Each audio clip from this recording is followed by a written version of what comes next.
It's Car Con Carne. Let's eat in the car. It's Car Con Carne. And now here's the star of our show, James Van Alstyne.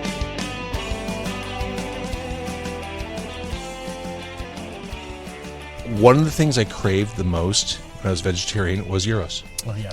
The first three things I had after I was done being vegetarian, when the pendulum swung back, I had a steak at Ruth's Chris, I had a gyro, and then I had a beef and sausage combo. That sounds about right, yeah. Dipped to the extreme. The manager of Kuma's held bacon in front of me. And he goes, you need to eat this. And I go, okay, I'm going to eat it. And there it goes. And there it was. Yeah, the next thing I knew, I was eating a Slayer burger, and it was over with for me. And here we are, which is bunless, which I appreciate. Yeah, right? Yeah, in this low So it's healthy. I mean, it's low carb. It's healthy-ish, yeah. Healthy-ish. So my point in saying all this is I'm really glad we're about to eat gyros. I am as well. This right here is Car Con Carne. Car Con Carne is a Q101 podcast. I'm James Van Alstyne. Car Con Carne is sponsored by Easy Automation, easy-automation.net. Transform your living space, or maybe you own a business. Transform your business with cutting-edge home automation. Experience seamless control over audio, video, lighting, climate, security, everything. Embrace the future of smart living. It's your home, your rules, motherfucker. Give my guy Dan a call, 630-730-3728, or go to his website, easy-automation.net. Now, I say that, Stavros, because he wants me to, but also because it's metal and you're metal, and I figure, right. That makes sense. When in Rome. Yeah, when in Rome. Or Glenview. Or Glenview. Mm-hmm. This is Glen. Yeah, this isn't Niles, is it? This right here is Glenview. That over there is Morton Grove. That corner over there is Glenview, and that far corner is Niles. Very confusing. Yes. Very confusing. I know this because this is where I'm this from. is your turf. Okay. Yeah. Car Con Carne also sponsored by Tag Publicity. Tag Publicity is a music and event publicity. Easy for me to say. Publicity. Tag Publicity is a music and event publicity company that is freshly distinctive. Tag Publicity is a full-service entertainment PR, talent development, branding, digital marketing, social media management, project management, distribution, content creation, booking, and public relations company headed by Evan J. Thomas. Reach out to Evan anytime. If you're in a band looking for someone who can help you push you over the edge in a good way, reach out to Evan J. Thomas PR at gmail.com. You can also follow Tag Publicity on Facebook, Instagram, and the TikTok. One final programming note, Car Con Carne, Thursday, May 15th, live on stage at Legit Dogs and Ice in South Elgin, 322 South Randall Road. We're recording the show there on stage. It is absolutely free. The food is awesome. I will have live performances and interviews from Karen Shook, Aaron Williams, and Derision Cult, comedy from Chris Bongett, and craft brewer Carson Souza from Obscurity Brewing will be joining us as well. They make mead. I don't think I've even had mead. I know Thor drinks mead. That's right. So if Thor drinks... That's what I know about mead. Really? Yeah. Like Thor and Hercules? Yeah. Like when they go for one of their arm wrestling matches? Correct. That's what they're drinking, yeah. That's what they're drinking. There was an Atlas Moth mead made. Was there really? Yeah. Brimminghorn Meadery out of Maryland made it probably 6 years ago. Was it good? It was okay. I was gonna lie and say it was good. It was a coffee vanilla honey thing, and I drink black coffee, so it wasn't my cup of tea. Stavros, that's him from the Atlas Moth, is back for his fourth. It was my fourth. I thought it was my third. No, fourth. Fourth it is. Well, let's think about this. Kuma's was one. We did one during the pandemic. Epic Deli for sure. Pour one out for Tyler. Oh, that was three. Yeah, that was three. Yeah. We did one to talk about your dog calendar. That's right. I forgot about the dog calendar. Yeah, so it's 4. So, but it's also been over 4 years since we last chatted. Correct. So, I also haven't done much in 4 years, so here I am. We'll talk about that. There we go. One of the first things we'll need to address is the fact that the Atlas Moth has been quiet for the past 5 years. Your new band Motherless is ramping up with an album set for September release. Yes, sir. We're a little bit in front of that. We are a little bit in front of it, but hey, let's get the PR machine rolling. Let's get the PR machine rolling. Any press is good press. And That's right. Yeah. This is the beginning of the wave of press to follow Motherless. We are outside the Works Grill in Glenview, a place that my Greek friend here swears has some of the best gyros in the state of Illinois. The best tzatziki sauce, hands down. I think they all have the same gyro meat, right? It's all Kronos, right? Just off the cone. It's all about the sauce, though. And the pita, and the vegetables are great on it.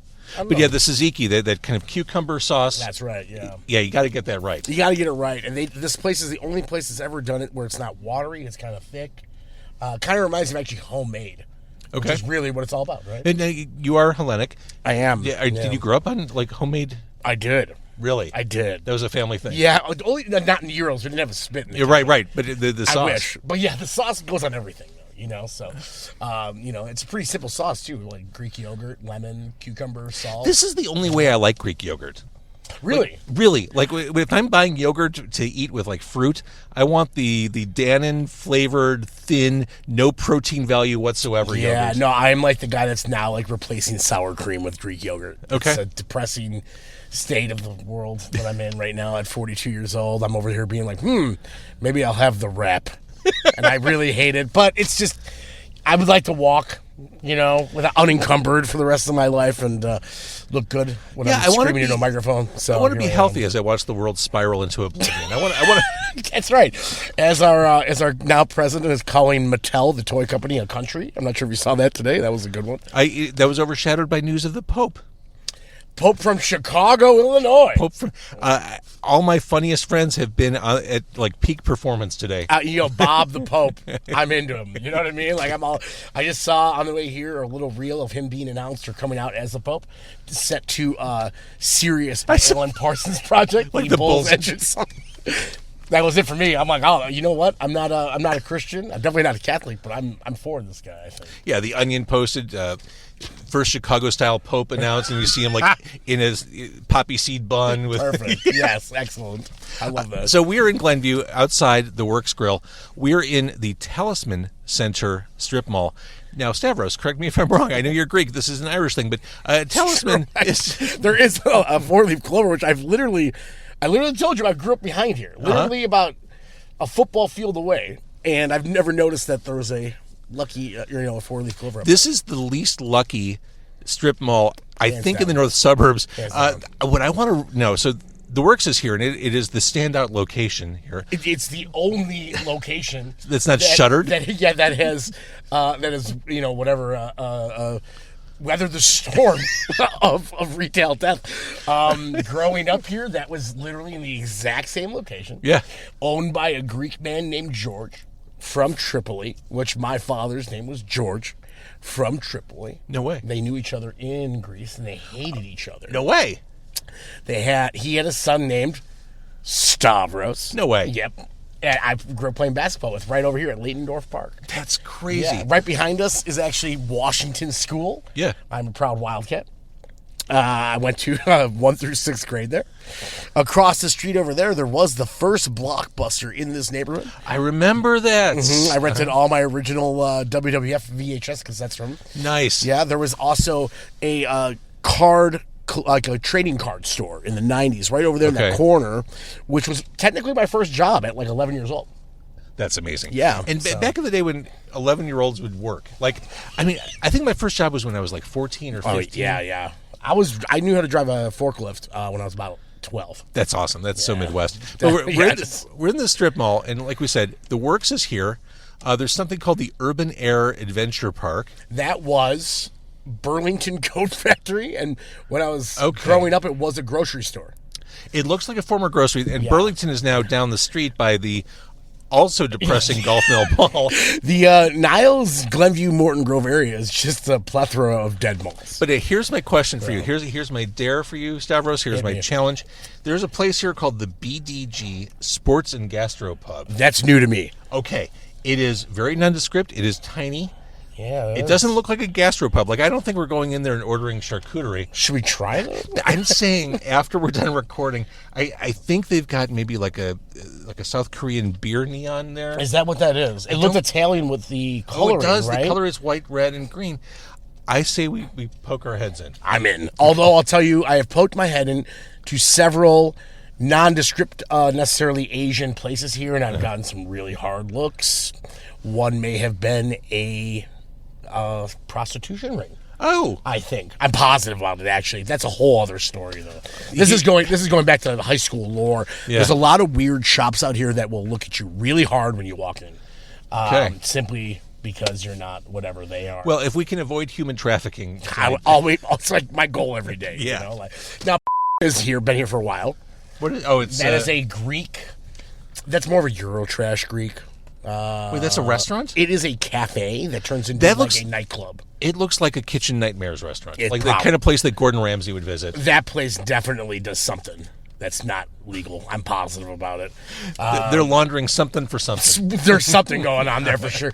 There used to be Sashta's Pet in here, which was maybe the most depressing pet store of all time. Like a puppy mill. Yeah, I think so. Yeah, it was gnarly. And then over here, there was a drugstore at one point. Okay. Which is where I rented Texas Chainsaw Massacre 4 from for the first time.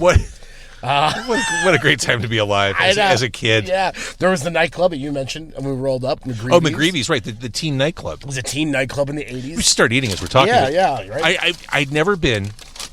You'd never gone? No, I grew up in Skokie, and I know people who went, but that was just never my thing, because it was like a dance club. That wasn't my vibe. It was a dance club, yes. My brother actually crashed his, I think it was an IROC, showing off to the line into one of these yellow light things here. There also wasn't one of the first arcades in this neighborhood, right next where the Cleaners is, I believe it was. JJ. And you couldn't go into it really because it was kind of dangerous back in the day, according to my parents at least. I believe it. Who were probably just foreign and not aware of things called video games yet. Right? Oh, dude, look at this. Yeah, that's a Euro. That is a Euro. Oh, this looks great. It smells amazing. Yeah, it's fantastic. This brings me back, man. And no one does Euro. I mean, obviously, the Works is the best, according to, I guess, Stavros. That's right. But no one does Euros like the Chicago area does Euros. That's legit. There are no Euros in Greece. Is that true? Mm-hmm. It's all Slovakia. Okay. Right, so... I wish I brought forks. Yeah, we should have got a fork. But you know what? I'm a savage. I've been doing this for my entire life, so I'm not... This is nothing. Here we go. Mm-hmm. This is why I brought a lot of napkins to the car. That's right. I've learned, especially having a beer. This is a very unfriendly beer food. They sold this. I guess they didn't really sell it necessarily. Yeah, there was money exchange, I'm sure. This location was sold, unfortunately, because the last remaining of the 3 original owners died a few years ago. He has a mural painted on the inside of the wall there, if you recall. Back in the day, though, the place is a little bit. I will say the decoration there has kind of lost a little bit of its charm. It used to be very kind of yellow tinged because George would sit in the back smoking his Marlboro Lights all night. Different era. Yeah, it was a different era. You would go in there on Sunday nights and they wouldn't ring up any of your food. You know what I mean? A little underneath the tax realm right there. And it was always covered in autographed photos. And I always wondered, who the hell would come to Glenview to eat a Euro?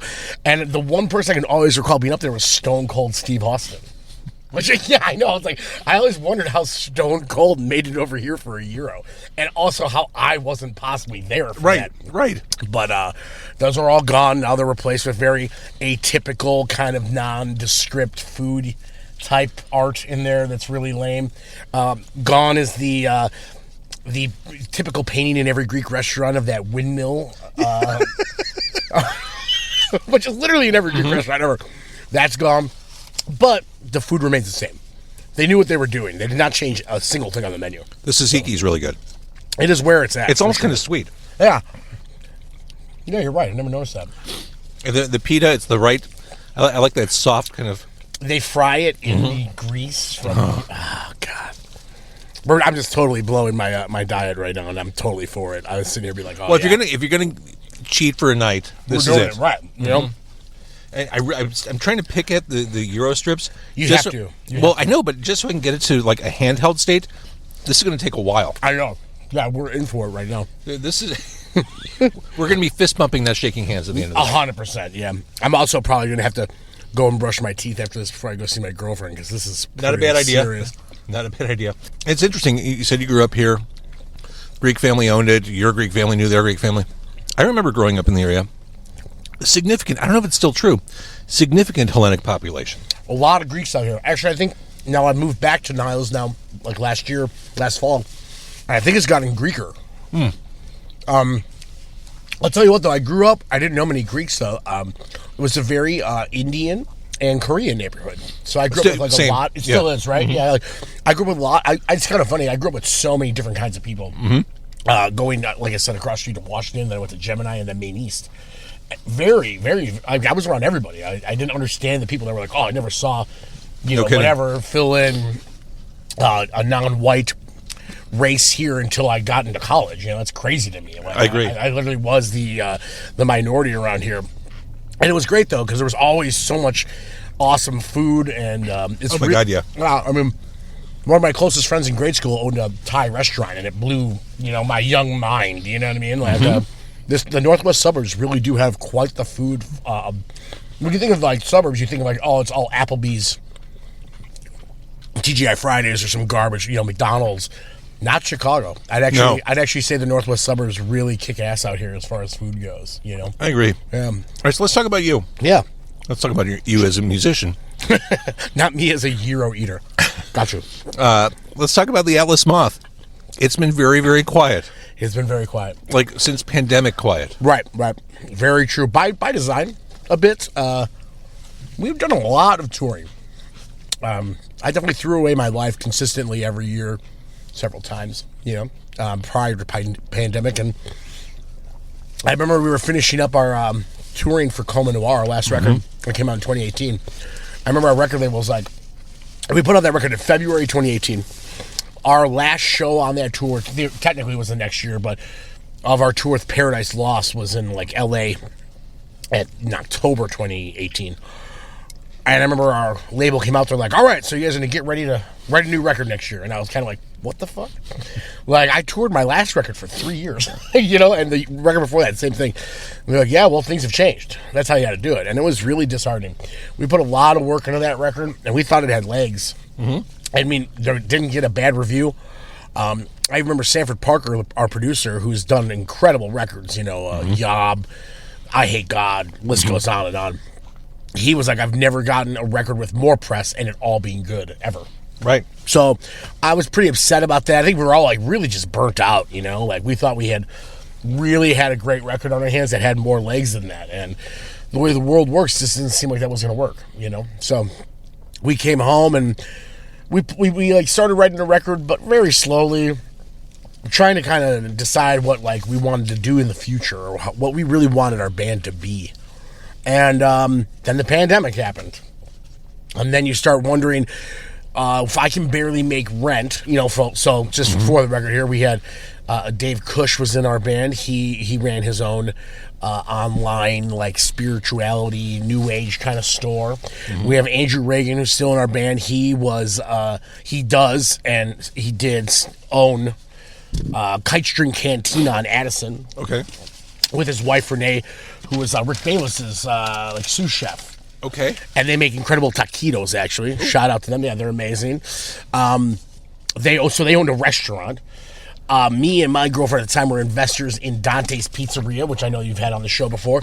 Mind you, our Dante's was in the delivery range of two other Dante's, and ours was only supposed to be dine-in only. And Beetle, our bass player, was our head chef. So it was pretty hard to justify when none of us could make any money at all. Literally a bunch of, like, our entire band of service industry people. Yeah, right. To go and spend 2 hours, 3 hours a week, 4 or 5 hours a week, honestly, with the way we did it, writing a record. Yeah, I get it. That God knows when it's going to come out. God knows when we're going to be able to play it. Who knows when we're ever going to be able to play it. Yeah, everything was a question mark at that point. And it was really hard to kind of carve out some time to really to dedicate to that, I think, So you put it away. You put it down for a little bit. We did. Is the world recalibrated? As you recalibrated? Yep. Are you back at it? Well, I'm going to eat some fries as you answer some fries. Question. You want some? Yeah, sure. So at that time, we had. Don't mind if I do. Want to just pour them on your on your sandwich? No, don't worry about it. Take more. Hit me. Thank you. Now that's stoner food right there. Yeah, we've crossed the line now. So we had tried, to kind of get things going during the post, what 2020 was the pandemic, the lockdown, right? In those You're asking like you don't know. Like, I'm curious myself, man. I'm still wondering. I said I went and saw Black Sabbath like a few years ago. That was a decade ago. You know what I mean? Like I'm I do. Lost, dude. I don't even know. Like when I hear that the 90s, when I was on the air primarily at Q101, were 30 years ago. It doesn't mind-blowing. Dude. Yeah, it doesn't sit right with me. Mind-blowing. Because I still think I'm 25. I really still not. think I'm 25 too. Here I am, not 25. So like during that time frame, like say 2021 or so, we had tried to record some stuff, just some covers, trying to just like get our band kind of back into it. You know, Right. We had not taken this kind of time off ever. Right. You know, we started our band. We practiced literally every day. We got signed in 9 months. We had a record out in 13 months, and then we toured. That's pretty whirlwind. Yeah, and we never stopped from 2008 until 2019 when we played our last show. We never once took a break. We never once, went on vacation, really. I sure as hell didn't, And circumstances aside, when the break was kind of forced upon you, did you realize, oh shit, we kind of needed that? In hindsight, yes, because of how things have now come around. I feel like I was fighting for my identity as a human, though, because this is the only thing I've known my entire adult life. Right. Really, I started when I was 24. I'm 42. Very few formative years there, where the Atlas Moth wasn't part of my life, and Right. when it wasn't, I was still trying to basically get to the Atlas Moth, really, in my head, without even knowing it, you could say. But in that time, we tried to record like some covers and this and that, and one of our early members, Dave Cush, who did all the clean vocals, and he was the lead guitar player, he kind of was pushing it off. And I can't blame him. Many of things between money, between family stuff that was going on with him, but it was always like, we talked to him in the spring, and he'd be like, end of summer. And the summer would come, let's do it in winter. Winter would come, let's do it in the spring. Spring would come, let's do it in the fall. And this kept going on and on. In the meantime, I had started Motherless with Alex, our bass player. Andrew and Mike, our drummer and synth player, those guys started a band called Black Cross Hotel, and they were out there doing stuff, and then it just kind of was like, well, I don't know if the Atlas Moth's done, but what's the point of doing anything right now? Like, not like anyone's barking up our tree for any particular reason. And then entered KW, I believe is the name. Now I feel like an ass. That's not right. But he's a promoter from Toronto that does Prepare the Ground Fest. And he came at me and he said that we were the number one band on his list. Really? And that was very, very, humbling. It was really nice Absolutely. to hear. I was like, oh, maybe someone does care. And he offered us money, which I'm not going to say we did it for the money, but the money it's something that has eluded us for as much success as we has had. And it was nice. You should to be rewarded for working. I mean, I would at least like to be compensated for it. Not necessarily. I don't need the bonus. You know what I mean? But a paycheck is great. And we decided, you know what? Time to come back. Good. And unfortunately, we did reach out to Dave quite a bit, and we have not heard a peep from him in about 2 years. Interesting. Yeah, which is a bummer. I lived with Dave for 9 years. We literally lived and breathed this band, and yeah, he's just kind of disappeared off the planet. I still see like. Was there a fight, or is it just one of those things? Nothing. Okay. Last I saw him was Wake Brewery out in. There's some people next to us catching us recording the podcast. There was a beer released by Wake Brewery out in Moline, I think they are, or maybe they're in Davenport. I always forget. That was the last time I saw him, and that was a couple summers ago, and disappeared. So we asked Marcus, who's in Black Cross Hotel, but he also filled in for the Atlas Moth many years ago. He was in Stabbing Westward. Right. He was kind of like, he's been on every one of our records, I think, as a guest spot. He's filled in for Andrew. He's Andrew's brother-in-law.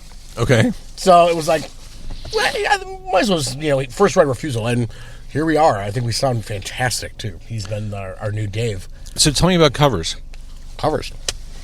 We started doing some covers. We were trying to figure out some stuff to do. And honestly, the new material we had was, I remember, I think it was Alex, our bassist, said it was like Crowbar meets Van Halen. Oh, Jesus. Which probably sounds more fun in theory than it was in playing it. It was definitely an interesting vibe, and who knows, maybe we'll get back to some of that. I don't know, to be honest with you. But I was always, I'm a huge Metallica fan. That is the number one for me of all time. And I always loved how they broke into the studio doing covers. They kind of like got their feet wet. Yeah. Like, let's try to, whatever. And that was the whole thing. Like, let's kind of do some covers. They're easy. All we have to do is learn somebody else's stuff. We don't have to, like, do all that. So there's a 4-song cover EP. I sent you the one finished track, which I mean, talk about playing to your audience. It's Escape from New York. Yes. This is the first time no one knows that. You just use which I was going to tell you to anyway, but okay. Yeah. So I don't need to edit that. You don't. No. All right. Escape from New York, which one of my all-time favorite movie themes. I still listen to all those Carpenter scores. This is reason number 9 million why I like you, Stavros.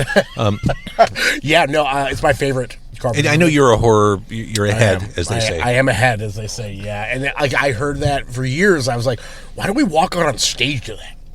You know what I mean? There's like that song rules. Well, just the way it builds, like dun dun. It's dun, amazing. Dun. Also, Snake Plissken. Kurt Russell is I almost feel like an underrated actor. Sure. In the sense of people always talk about the Holy Trinity of Harrison Ford. My all-time favorite actor, Indiana Jones, Han Solo, and Deckard, right? Yeah. But we got Jack Burton. We got Snake Plissken. Yep. You know what I mean? What's the third one? McCready from The Thing. Mm-hmm. Those are 3 pretty strong entries. You know what I mean? Yeah. Possibly beats out Deckard. You know what I mean? Agree. Like, you can't really beat out Han Solo and Indiana Jones. Those are but truly iconic. I would take Snake Plissken over Deckard for sure. For sure. Yeah. Snake lost his luster a little bit with Escape from L.A. through no fault of his own. I loved Escape from L.A. though. It was so cheeseball. It was so cheeseball. It was. And also, John Carpenter hasn't made a good movie since then, I don't think. Not really, no. We have revise his history, right? It's like Metallica, actually. When you look back now, almost 30 years from Load, that may have been the last good Metallica record. Here's the thing about Load. It holds up better than you think. 100%. It is better than you think. Yep. And if you look at it through the lens of just it being a hard rock album, yeah, it hits all the notes. It really does. If you compare it to Metallica, it falls flat. But I mean, I love the Outlaw Torn. It's one of my top 3 favorite Metallica songs. I love 2x4. I love 2x4. I love The House That Jack Built. Yeah. I love Bleeding Me. Yeah. Mama Said. I love it, even with the country stuff going on. I think that that album is just kind of like slept on a little bit. I mean, we also saw what they could do trying to be metal again. Yeah. Kind of okay. I like them better as CLC ripoffs. I think they did a lot better job ripping off CLC than trying to be 23 years old, trying to play metal, So, okay, we've got the Escape from New York cover, which, I mean, it's pretty faithful, just obviously a lot more guitar heavy, or just guitar heavy, period, which you don't get on the synthy John Carpenter score. Sure don't. Are you doing songs that have vocals on them? Yes. There's been a little bit of... we've been trying to figure out some stuff, because I'm just going to tell you. How about that? I got Another Day in Paradise by Phil Collins. Yeah. Jesus.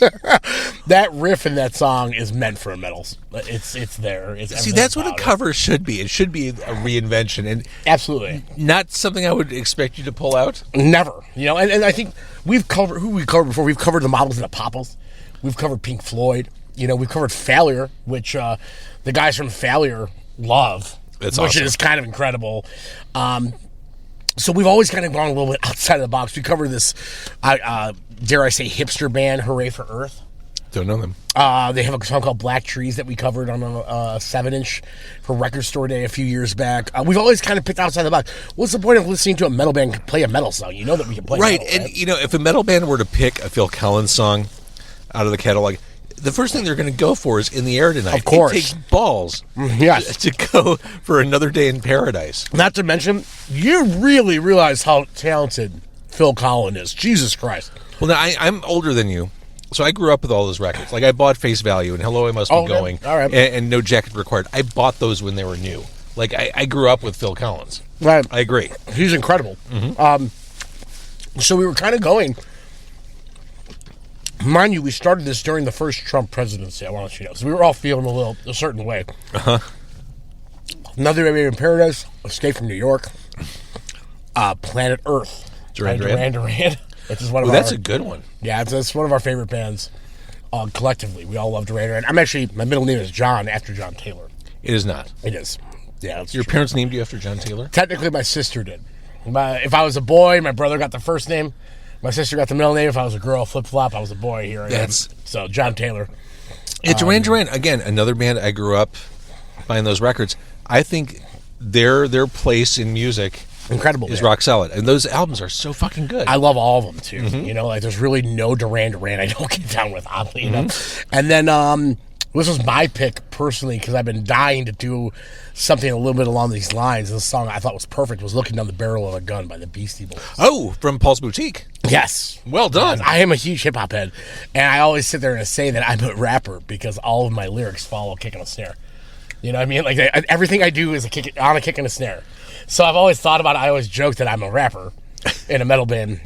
And that's it. All just kind of what a wild collection. Yeah, it's a weird collection. No overlap at all whatsoever. No. Which is how I like it. Yeah, you know what I mean, I like, but it all sounds like the Atlas Moth, which is kind of like the whole fun behind it. Okay, you know? Like so. So when do we get to hear this? Because my curiosity is piqued. I'm thinking fall. Okay. We basically have finished it besides Dave's parts and my vocals. So now that we have somebody in the band, initially we were going to try to make this kind of like an Atlas Moth and Friends thing and just have a bunch of our friends kind of jump in on it. But now that we have Marcus like solidified, I'm pretty sure that when we get home from this tour, we're probably going to slowly work on that. You know, like nowadays you can record everything at home anyway. So yeah. I have recording set up at home. I know Andrew Andrew produced the first 4 Atlas Moth, if you really count our EPs and all that stuff. So he can record. So I think we're going to try to knock it out when we get home and try to just put it out by the end of the year. That's my plan. Oh, that's exciting. Yeah. It's a really fun collection, and I'm really excited for people to hear it because I think it came out better than I anticipated it. I'm thinking, I'm not a singer, I'm thinking of those 3, Planet Earth sounds like the hardest one to sing. Well, yes, if you want to count like... Actually, it's one I don't really plan on singing. Okay. I was going to give that one up to somebody else or to Marcus, possibly. Okay. Phil Collins' vocal cadence is fucking insane. Interesting. It makes no goddamn sense. Like, I dare you to go to karaoke and try Another Day in Paradise. You will fail. I assure you of that. It is insane. I've tried to record this song. This is the one I started with. It's like, oh, I'm going to knock this bad boy out of the park. No. Hell no. It made me give up for like a month, you know. Like obviously, I willingly gave up because I had other things to do, you know. But that's why it's not done. I was hoping to finish before this run that we're going on. That starts the 27th, but alas, here we are. You know. So you're going on a run. We're going on a run. Around preparing the Ground Festival in Toronto. They kind of brought us back, and then we said Toronto, awesome. It's always been a stronghold for us. I love that city. It's Chicago light. It's Canada, Chicago, Canada. The first time I went there, I'm like, oh, cool. It's by a Great Lake. It has cool architecture. It's like literally used in almost every movie as Chicago. Yeah. Because it's cheaper to film there than here. Although you go through downtown and it's Blade Runner. Yeah, you're right. With the neon. That's true. Which I love. Totally. Yeah, also, total sucker for it. Yeah. Anyway. But yeah, they kind of brought us back, and we were like, well, we can't play Toronto and not play Chicago. And then we were like, what? We haven't played it since 2019? And we're just going to play a festival in our hometown? We're going to be awful. So where are you playing in Chicago? Empty Bottle, June 8th. Excellent. Oh, my God. Yeah. Right around the corner. It's next month. Yeah, it's real soon. Yeah, I haven't been on stage with these guys since 2019. Dark Lord Day. So... Does Empty Bottle know how loud you are? Oh, we did a record release for Coma Noir there. They've been old collaborators of ours for a long time. They always take care of us, Empty Bottle, and it's always wonderful to play there. I fucking love that stage. My hands were filthy earlier because of the delicious gyros from the works. But I did bring as a visual aid as we referenced Coma Noir. That was the record right there. This is the vinyl edition of said record on prosthetic. A fine release. I'm not going to open the whole thing up because I don't have room, but it's very large. Yeah. There you go. The Atlas Moth in vinyl form. A classic, no matter how you look at it. All right. So we've got the bottle next month. Covers EP hopefully this fall. Pretty sure. I was looking at my notes from when I interviewed you about Coma Noir. I think I referred to it as a gentle collection of family favorites. That's right. Yeah. Fair enough. Let's talk about Motherless. When did Motherless start up? Well, it was whenever Iron Maiden played United Center. Whatever that was. Okay, it was a couple years ago, yeah. 2022. 3, something like that. Which, okay, before you go any further, are you as excited as I am for the 50th?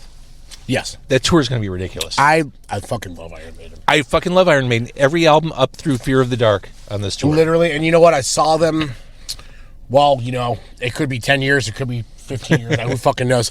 It was whenever they put out, like, maybe the first Dickinson album again. Brave New World.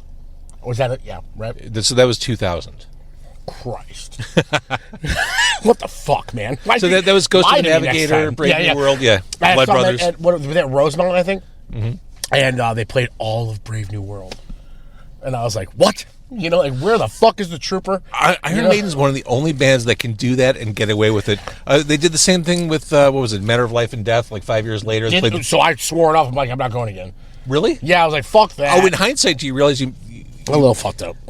Brave New World's a great record. It's a good record. Yeah, but you know, like, the only time I'd ever seen Iron Maiden actually was at Ozfest, and they played, you know, first 4 records, just the hits, dude, and it was incredible. Yeah. It sounded so good, you know, like Eddie was out there waving the fucking flag. It was amazing, you know, like, and then I go see him I'm like, I gotta go see him again. They're incredible. And I just heard a bunch of new songs that I hadn't really understood yet. I didn't think I really needed to care about them. You know what I mean? It's a great record, though. You know, so I didn't go see him again. And then, oddly enough, Alex from the Atlas Moth was like, hey, man, I got an extra ticket for Iron Maiden at United Center. And I was like, fuck yeah. You know, I'm not going to let you go to that alone, pal. We went there, and we were like, why don't we start a band? Like, we're sitting here waiting around for Dave. That's amazing. To get back to us to start the Atlas Moth again. Andrew and Mike are doing this Black Cross Hotel thing, and I was like, he's like, why are we in a band, man? And he's like, it was very much like, I'm missing this in my life. I'm like, I am too. Like, just an epiphany moment. Yeah. So I literally went and the next night I went to go pick up my then girlfriend at work at Dante's Tavern. And Gary Naples from literally every other band in Chicago that Mike, the Atlas Moth drummer, doesn't drum for. He's in the band Trouble, not actually in Trouble. Without Waves, Bear Mace, Wizzo. I think there's like 12 others. He was in Hate Monger for a minute. He was at Dante's drinking, and he was like, hey, what's up with your band? And I was like, oh, well, and literally before I could say anything, he's like, you're the guy I want to start a band with, let's start a band. I'm like, well, I guess you're in my new band. And I was like, you know. It all just kind of fell in place, like, organically. You didn't force it. I'm very big on listening to the universe. I hate being a hippie, but I'm something about everything that works in my life has always just been handed to me in a way, or like presented to me in a way where it's like, well, duh, dude, just do it. So he came at me, and I was like, hey, well, maybe we should have another guitar player just so I don't have to do everything. That'd be cool. And he goes, well, Anthony from Without Waves. Before he even talked to Anthony, he was in the band. I love it. And yeah, we got together right around Halloween. I think it was 2023. And yeah, we hit the ground running, man. We wrote this record. It's really vicious. I said it to you. It is really vicious. It's 32 minutes or something like that. You know, it's like, I'm not sure if you're familiar with Without Waves, but they are technical, very technical. And obviously Atlas Moth is pretty technical. And yeah, my whole thing was like, I want to write 2.5-minute bangers. This band's supposed to be fun. We were really trying to not overthink things. Right. If it makes us laugh. All these songs were named after different, like, Simpsons references. Were they really? Mm-hmm. That's amazing. We have a few songs written for a second record already. One of them is, like, East Ogdenville or whatever, you know, like. So, yeah, we're just a bunch of goofs. And, it's supposed to be fun.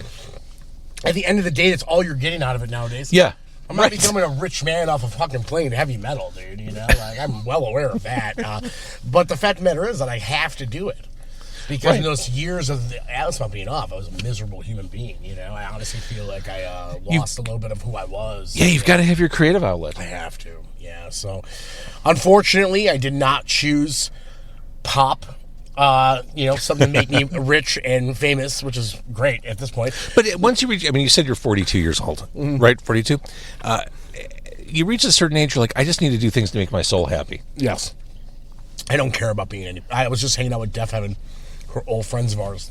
The other day they played Metro. They were fantastic. I've known those guys since they were kids, pretty much. You know, they're a few years younger than me.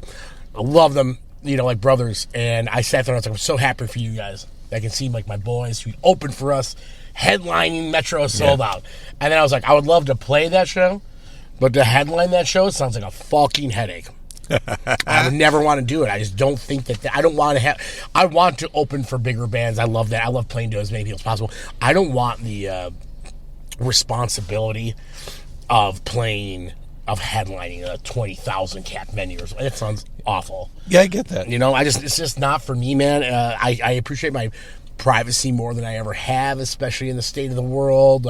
I like being appreciated, but I like being unrecognized. You know what I mean? In the sense of like I can walk into Target and not be bothered by somebody. You know, that's always been my radio philosophy. Yeah, like I never wanted to be the morning guy. Never wanted to be the afternoon guy. Like I'm cool just doing my fringy stuff. Yeah, man, I'm into living my life, not just like living it around this persona that you think that maybe you connect with, but in all honesty, do you? Right. You know? I think that's helpful career advice. Yeah, I think so too. I think people are getting something out of it. Maybe, yeah. It took me a long time. I wanted to just be James Hetfield for years. And then it was just like, man, that sounds like a miserable existence. Yeah. You know, like I met James came to see us play. And I remember talking to him and being like, this guy doesn't seem like he's comfortable here. Right. You know, and it's like, that sucks. I want to be able to go see Death Heaven, enjoy their set. I was recognized, of course. I'm in Chicago at a fucking metal show. You know, so people are going to recognize me. But it's never more than like, hey, man, what's up? Looking forward to the show or whatever. Yeah. Love the new record or something like that. That's, you know, and I love that. That's great. Never get enough of that. But it never crosses over to weird. I was like walked out with George, the singer of Death Heaven, after the set out of Metro. And there was a line of kids. Wow. Like kids. I mean, who knows? They could have been 25. But to me, they looked like they were 16. Mm-hmm. And that's cool as hell, man. I think it's so awesome that they're a band that, you know, is connecting with these younger generations that I think are all doomed as far as the musical taste goes. But I'm happy that Death Heaven is what they get into. But like, I'm sitting there being like, man, I'm 42. I don't know if I can connect to a 16-year-old. I don't know if I care to be at that level, man. I think I'm pretty happy. I get a lot of money from record labels to record records. I never have to worry about doing that at a level I don't want to do. That's a beautiful thing. I can play all the big cities in this country and draw a crowd. I can do Europe. That's enough.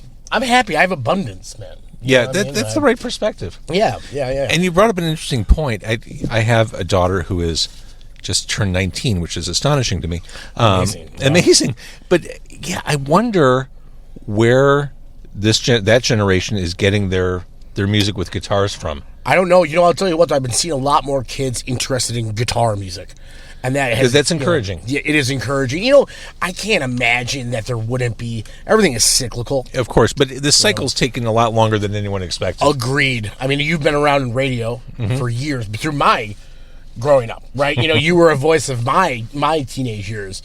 And we both know that, you know, we went from, you know, hair metal to grunge to whatever that third wave alternative was, you know, like the Creeds and the stuff, and then but in all that time, hip hop had come up and made a real huge impact on pop culture and you know whatever. There's so much music now, so the fact that there are kids being like Nirvana, cool.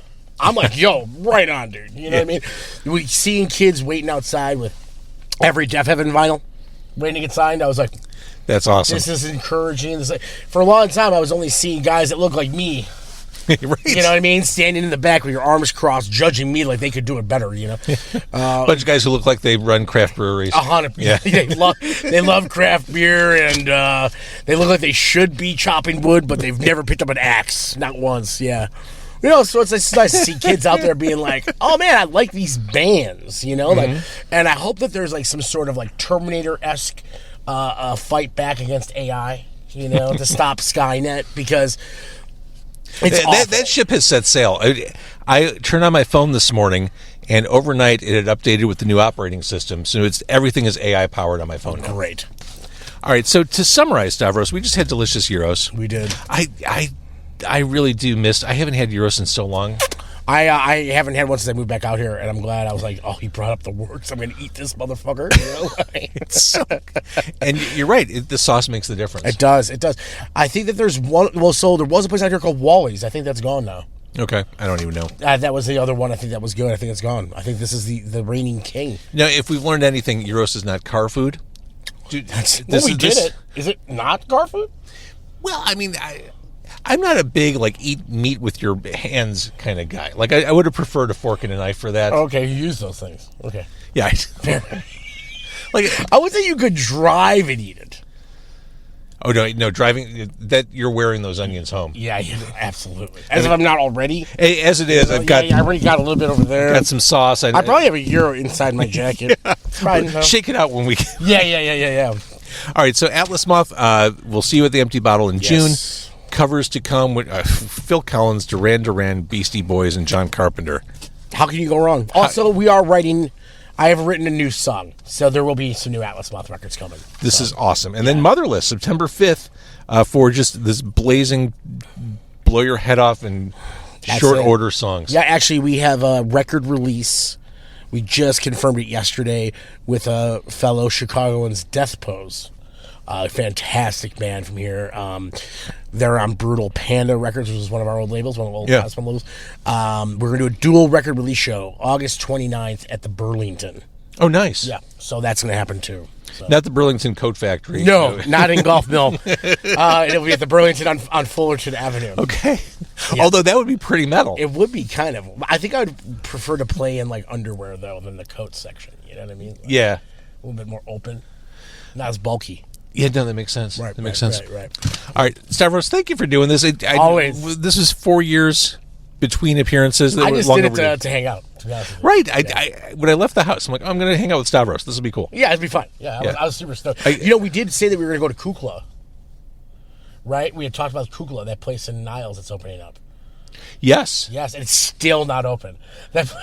It's still under construction. I forgot about that. Yeah, so we'll have to do that when it opens up. How is it still under construction? I have no idea. That place has been becoming Kukla for like 3 years. Let me ask you one more thing, because you just triggered something different. Absolutely. You are Greek, as we established. Well, yes.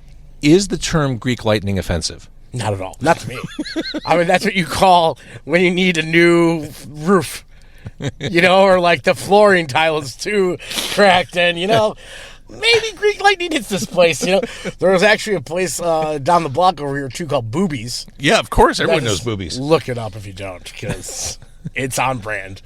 That place may have been affected by Greek lightning several times over the years. I'm pretty sure.